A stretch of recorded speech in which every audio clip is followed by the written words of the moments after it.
से तो आगे भजन ही है साथी, भजन के बिना तू अकेला रहेगा।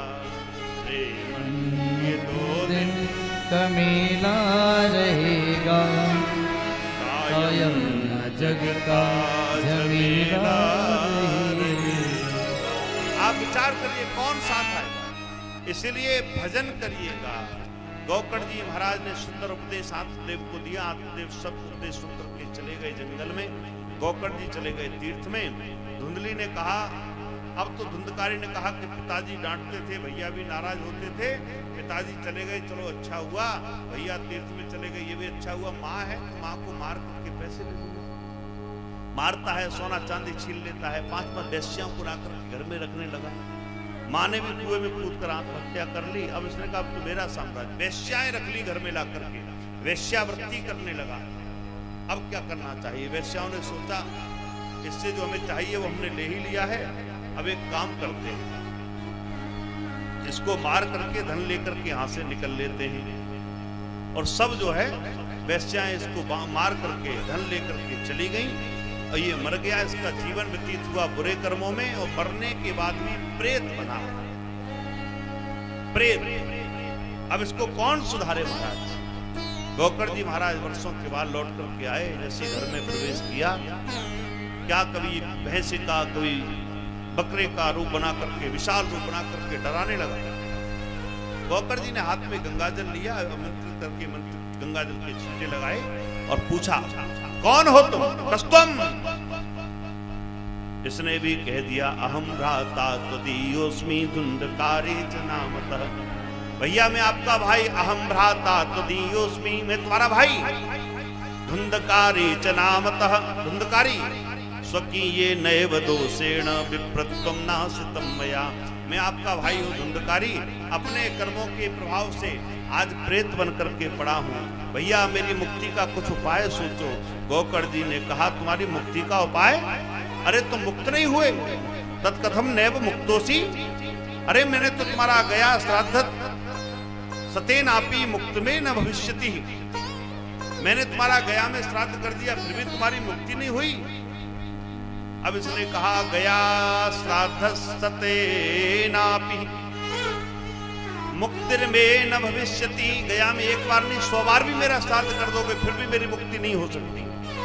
क्या करना चाहिए? कुछ ऐसा उपाय सोचो जिससे मेरी मुक्ति हो जाए। गोकर्ण जी महाराज ने कहा, अच्छा तुम प्रेत बनकर के पड़े हो, तुम्हारी मुक्ति नहीं हुई। लिया हाथ में गंगाजल और मंत्र करके इनसे पूछ लिया। तब उन्होंने भगवान सूर्य की उपासना की। कहा, हे भगवान सूर्य, मेरे भाई की मुक्ति का कोई उपाय बताओ। भुवन भास्कर सूर्य को प्रणाम करके जैसे ही इन्होंने पूछा, भुवन भास्कर सूर्य ने भी आदेश दे दिया, श्रीमद् भागवतान मुक्ति सप्ताहम वाचनम करो। अगर तुम अपने भाई की मुक्ति चाहते हो तो ऐसा करो, अपने भाई की मुक्ति के निमित्त श्रीमद् भागवत की कथा सुनो, और कथा सुनोगे तो उससे तुम्हारे क्या होगा? भाई की मुक्ति हो जाएगी। गोकर्ण जी महाराज को भुवन भास्कर सूर्य ने आदेश दिया। भुवन भास्कर सूर्य ने सुबह उठ के सुंदर व्यासमंच बनाया, सभी देवताओं की स्थापना की, पूजन किया और व्यासमंच पर बना करके बैठ गए। कहा, हे भैया धुंधकारी जहां भी हो आओ, मैं तुम्हारी मुक्ति के लिए कथा सुन रहा हूँ, पधारो। अब प्रेत का कोई शरीर तो नहीं होता, इसलिए व्यासमंच के दाहिनी ओर सप्तग्रंथी बांस लगाया। उस बांस में आकर के वो बैठ गया। पहले दिन की कथा हुई, सुंदर कथा कहने लगे। गोकर्ण जी महाराज, भागवती वार्ता प्रेत पीड़ा विनाशिनी कुष्ठलोक फलप्रदः।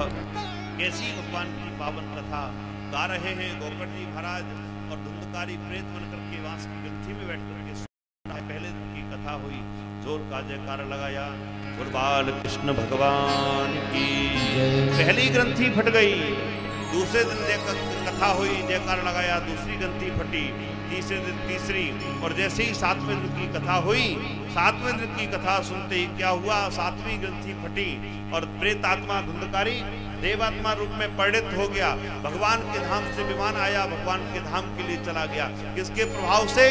बोले कथा के प्रभाव से। धन्या भागवती वार्ता प्रेत पीड़ा विनाशिनी। भगवान की कथा कैसी है, भागवत की कथा कैसी है। प्रेत पीड़ा, कोई प्रेत पीड़ा से परेशान हो, भूत ज्यादा दिखाई देते हो, भूतों के चक्कर में फंस गया हो, कई लोग फंस जाते हैं। ये जो है ना, ये कई बार हम सोचते हैं मन का भ्रम होता है, लेकिन फिर भी मन का भ्रम अगर भूत के रूप में जीवन में बदल गया हो तो उसकी कथा में आके बैठो। प्रेत पीड़ा विनाश, प्रेत योनि से मुक्ति हो गई धुंधकारी, तो हमारी आपकी भी हो सकती है। जैसे भगवान के राम से विमान आया, धुंधकारी को प्रणाम कर अत्रैव बहवा संति सोतारो मम निर्मलः आनीतान विमानानि ना तेषां युगफल पत्कुतः। हजारों लोगों ने बैठकर के कथा सुनी है, लेकिन विमान केवल धुंधकारी के लिए क्यों आया, सबके लिए क्यों नहीं आया? तब भगवान के पार्षदों ने गोकर्ण जी महाराज से कह दिया, श्रवणस्य विभेदेन फल भेदोत्य संस्थितः श्रवणम तो कृतम सर्वण तथा मननम कृतम। सबने कथा सुनी है, लेकिन मनन किसी ने, मनन धुंधकारी ने किया। कथा सुनो, उसका चिंतन भी करो, जीवन में उतारो, तब कथा सार्थक होती है। तो दोबारा से ऐसी कथा आती है। गोकर्ण जी ने जितने लोग बैठे थे श्रोता के रूप में, सबने के लिए दोबारा से कथा सुनाई और सबने दोबारा कथा सुनी। सबका भगवान की कृपा से उनका उद्धार हो गया कथा के प्रभाव से। कथा होनी चाहिए। कथा के वक्ता के लक्षण भी बताए आगे चल के। विरक्तो वैष्णवो विप्रो वेद शास्त्र विशुद्ध कृत दृष्टांत कुशलो धीरो वक्ता कार्यो त्रिनिष्प्रह। महाराज वक्ता के लक्षण बताए हैं, आप सब जानते हैं। श्रोताओं के भी लक्षण बताए। श्रोता कथा सुने, एक एक बात बड़े चिंतन के साथ सुने, एक एक बात का चिंतन करें और बीच बीच में थोड़ा सा कीर्तन भी कर लें, क्योंकि प्रहलाद जी कीर्तन कर रहे हैं, ध्रुव जी नाम गा रहे हैं, नारद जी कीर्तन कर रहे हैं, भागवत जी में गीत भी गाए गए हैं। तो बीच में कभी जब कीर्तन आए तो खूब उन्मुक्तता के साथ कीर्तन करें। ऐसी इस भावना से जो कथा सुनता है उसके लिए कथा अवश्य में फलदायी होती है। बोलो बाल कृष्ण भगवान की। मन में पवित्रता बना करके रखें, मन भगवान के चरणों में अर्पण करके रखें और भगवान से प्रार्थना करें कि प्रभु किसी प्रकार से आपका दर्शन हो जाए, इसी प्रकार से जीवन में आपकी कथा सुनते रहें। कथा व्यक्ति को भवसागर से तार देती है, भवसागर से पार कर देती है। ऐसी कथा देवताओं की पूजा करें और अपने पितरों का ध्यान करते हुए खूब पूजा में मन लगाए, भगवान की कथा में मन लगाए, कीर्तन में मन लगाए। ऐसा कहते हुए श्रीमद् भागवत के महत्व की चर्चा को सौनकादि ऋषियों के सामने सूत जी महाराज विश्राम कर रहे हैं। और यही महात्मा की कथा के साथ आज की बात पुष्पांजलि भगवान के चरणों में हम भी वृंदावन धाम में इस विरागी बाबा आश्रम के पावन परिसर में बैठकर विश्राम कर रहे हैं। कल से कथा का क्रम ठीक 1 बजे से रहेगा, 1 से 5 के क्रम में, और प्रातः बेला में 8 से 9 के क्रम में पूजन रहेगा, 9 से 10:30 के क्रम में हवन रहेगा, यज्ञ रहेगा और उसके बाद भोजन प्रसादी होगी। 8 बजे तक जलपान तैयार हो जाएगा आप सबका। प्रेम से आप सब जलपान करें, थोड़ा जल्दी उठें, जल्दी स्नान करें, खूब दर्शन करें, भगवान से करनी हो प्रतिमा करें और पूजन में सम्मिलित होना चाहते हैं वो अपना सुबह जाके जल्दी लाएं, अपना पूजन में सम्मिलित। तो दोपहरांत हवन की सब सामग्री उपलब्ध है, आप बैठी। इस बार हमने यज्ञ भी नित्य रखा है। कई लोगों की शिकायत रहती थी इस धाम में बैठकर, भगवान के धाम में बैठकर के कुछ न हो, तो यज्ञ होना चाहिए। तो इस बार अपने मन में विचार आया कि यज्ञ भी रोज रखेंगे और वो यज्ञ भी आप यहाँ सुबह दर्शन करेंगे 9 से 10:30 के क्रम में। 8 से 9 के क्रम में पूजन रहेगा। उसके बाद 10:30 से 12 बजे तक भोजन आदि रहेगा। तो समय से बिल्कुल सब सिस्टम से सब तैयार हो जाएगा और 12 से 1 बजे तक विश्राम आप करें और उसके बाद 1 बजे ठीक पंडाल में आ जाएं। ऐसा ना हो, मेरी प्रार्थना आपसे है, मैं ये शिकायत पहले रही है पूर्व में कि आप कथा सुनने आए हैं लेकिन बड़े कमरे में हैं। ये ठीक नहीं है। बिल्कुल आपसे निवेदन रहेगा कि आप आए हैं तो जरूर समय पूरा कथा में आकर के बैठें, क्योंकि आपके लिए इतनी व्यवस्था की गई है। आप प्रेम से आए, कथा सुने। कथा के बाद खूब विश्राम का समय मिल रहा है, दर्शन का समय मिल रहा है, क्योंकि 5 बजे के बाद ही मंदिर सब खुलते हैं, उसके दर्शन होते हैं। तो 5 बजे जैसी कथा विश्राम होगी, आप चाय पिए, जहाँ भी दर्शन के लिए जाना चाहते हैं जाएं और लौट करके आएँ। लेकिन सूचना जरूर हमारे प्रधान जी को दे दें, सत्यप्रकाश जी को दे दें, संदीप जी को दे दें, जो यहाँ पर व्यवस्था में हैं, हमारे आचार्य लोग हैं। सब सूचना दे करके जाएँ, इससे कि कई बार होता है कि आप लेट लौटते हैं तो बाद में गेट वेट बंद हो जाता है। किसी को किसी प्रकार की असुविधा ना हो। सब बड़े सम्माननीय है। अब मैं सबका आभार व्यक्त भी करता हूँ, बहुत आदर करता हूँ सम्मान करते हुए, और आपसे प्रार्थना करूंगा खूब उत्साह बनाए रखते हुए इस कथा में आप आनंद लें। जो भी आना चाहते हैं अपने अपने इष्ट मित्रों को, परिकरों को जिसे सूचना देनी है बुलाइएगा। सबकी आटा में घाटा नहीं है, और लेटने के लिए हॉल पर्याप्त है। कपड़े रखने के लिए अपने अपने मित्र बंधु सब हैं, किसी के पास सुरक्षित रख दीजिए, खूब आनंद लीजिए। कल से आपकी व्यवस्था और करा देंगे, यहाँ गद्दे डलवा देंगे हॉल में पूरे में, जिससे कि आपको रात में भी लिखने में कोई असुविधा अलग से। चलिए आज की बाकी पुष्पांजलि ही भगवान के चरणों में, श्री बिहारी जी के चरणों में समर्पित करें और उनसे प्रार्थना करें। हे प्रभु श्री बांके बिहारी मुझको देना सहारा, कहीं टूट जाए ना दामन तुम्हारा। बांके बिहारी मुझको देना सहारा, सब गा लीजिए भाव से। कहीं टूट जाए दामन तुम्हारा। बांके बिहारी मुझको देना सहारा, बांके बिहारी मुझको देना सहारा, कहीं छूट जाए ना दामन तुम्हारा, कहीं छूट जाए ना दामन तुम्हारा। हरि बोल।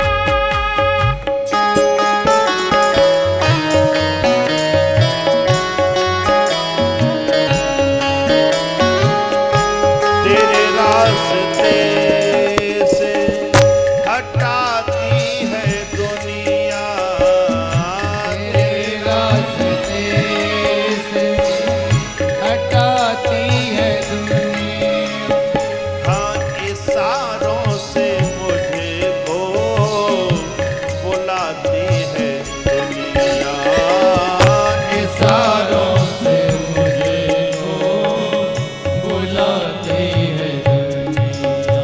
हाँ देखो न हरगिज में दुनिया का इशारा, देखो न हर एक में दुनिया का इशारा,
सुबह शाम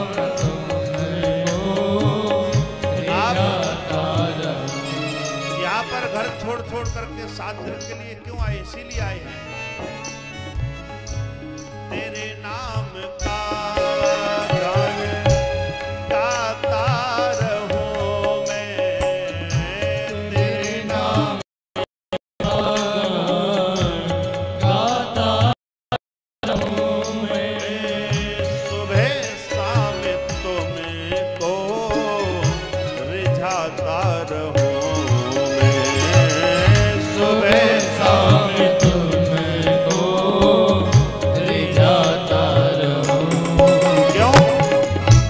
तेरा नाम मुझे को है प्राणों से प्यारा, तेरा नाम मुझे को है प्राणों से प्यारा। ए कहीं छूट जाए ना दामन तुम्हारा, बाकी बिहारी मुझको देना सहारा, बाके बिहारी मुझको देना सहारा। कहीं छूट जाए ना दामन तुम्हारा, कहीं छूट जाएगा दामन तुम्हारा। कहीं छूट जाएगा दामन तुम्हारा। हे राधे राधे राधे बरसाने वाली राधे, राधे राधे राधे बरसाने वाली राधे, हे राधे राधे राधे बरसाने वाली राधे, राधे राधे राधे बरसाने वाली राधे। ओ राधे राधे राधे तू श्याम से मिला दे, राधे राधे राधे तू श्याम से मिला दे, हे श्याम से मिला दे, घनश्याम से मिला दे, श्याम से मिला दे, घनश्याम से मिला दे। हे राधे राधे राधे राधे राधे राधे राधे राधे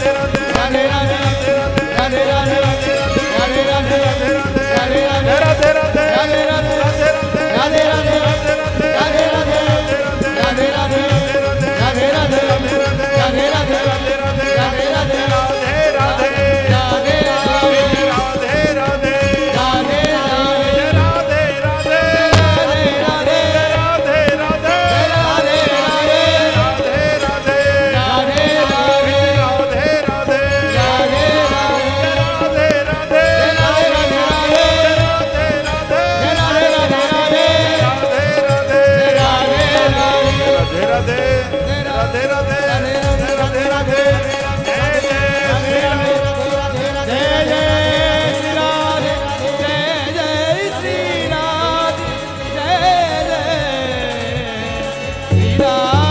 राधे